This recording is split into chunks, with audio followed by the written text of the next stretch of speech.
Andrew, welcome. Congratulations. Your initial reaction, because I spoke with you in spring when you hit number 300. What were you thinking? What went through your mind? Soundbite, airplane. Initial reaction was, awesome. That ball's out of here, and I don't have to think about it anymore. So I was real happy that I got it over with. So, one, I didn't have to talk about it as much. Two, I didn't have to ponder and think about when it was going to happen because I've been sitting on it since last season. And three, I could just move on and just focus on the game of baseball. So I was happy I could get it out of the way, and happy I was able to do it. You know, if I couldn't do it in Pittsburgh, nice to be able to do it in Philly. If you were to overlap your first home run with your 300th, what would be the biggest difference? One was in a Metrodome. That if I ask anybody in that clubhouse right now, what's the Metrodome? Exactly. They look at me like I was talking to them in a different language. So that's basically it. I mean, that's the biggest difference. It was hit at a place that a lot of people didn't get the chance to play. Kutch, I bring this board up because I know you hit the 300th homer, but you're one of four guys in the history of our sport, 2,000 plus hits, 300 plus home runs, and 200 plus stolen bases in the wild card era with A-Rod, Beltran, Soriano. I mean, it's big company, man. So like the ability to impact the game on all facets had to have played a major role throughout your career, not just the pop. Yeah, definitely. I mean, I was in a place as a kid, you know, my father always kept it real with me. That was something he did. And he was like, dude, we're not giants. We're not going to be the biggest guys. You're probably not going to be real big, but so let's just make the most of what you can do. Be a complete player, be a guy who can do everything on both sides of the ball. Just be an athlete. And I think that was able to really help me be able to come out here and play this game in a way that I knew that I could play it, and it made me feel like I can really compete out there. And I got nothing but respect for the fact that it cannot be easy. You were one of the game's great players, and to kind of take on this leadership, not many superstars will kind of dumb it down like that and take on this leadership role. Like, take me through that thought process. Is it just a passion for the game, chasing some numbers, not wanting to walk away? Like, what keeps you grinding? What keeps me grinding is knowing I feel like I can still do it. Yeah. I don't think it's it's not. I'm not really chasing numbers. Do I want a championship? Great. Yes.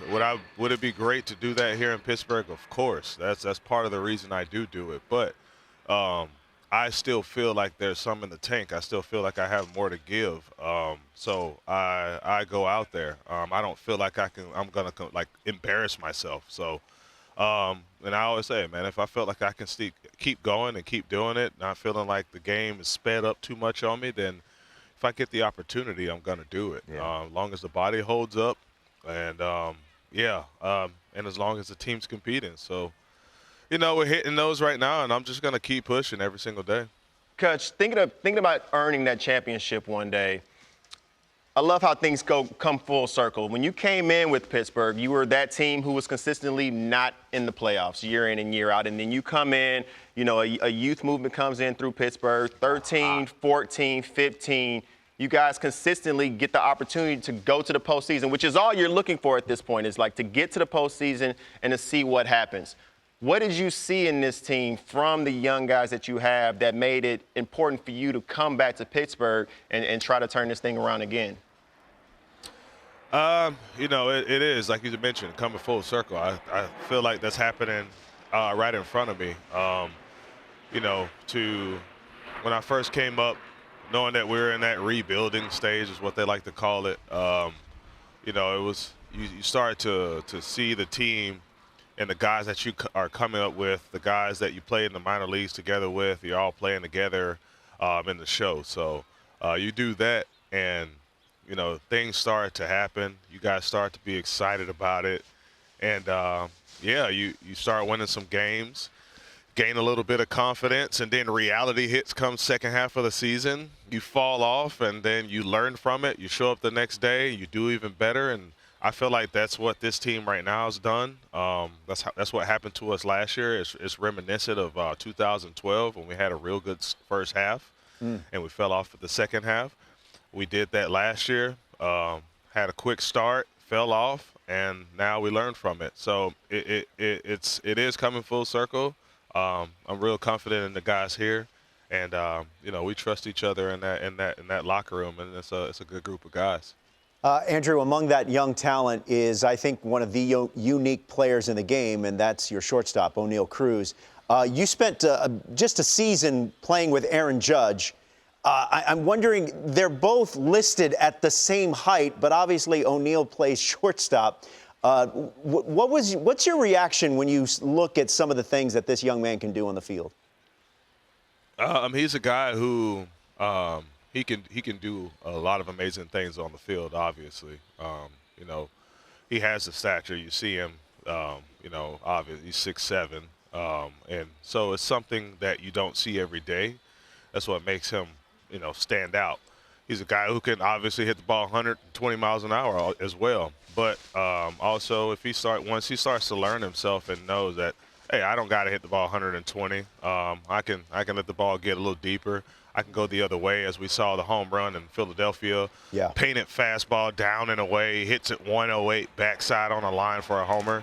Once he starts really figuring that out and getting consistent with his thoughts in the process, he's going to be something that no one's ever seen. And you just got to be patient with him and give him time.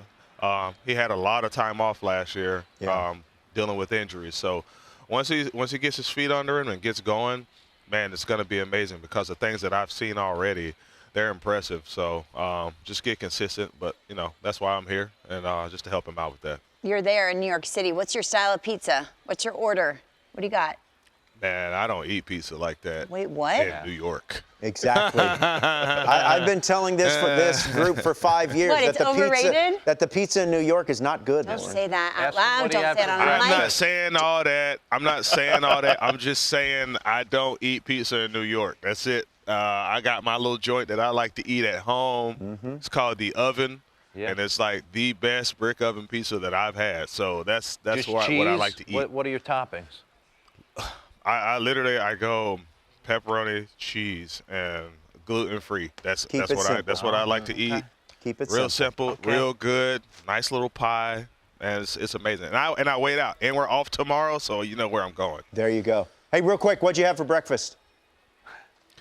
Just some scrambled eggs, Okay. hash brown, a little cafe, and that's it. I mean, I'm gonna go back, probably have a little bit of fruit, and that's it, man. Got to take care of the body. You know what I'm That's saying? it.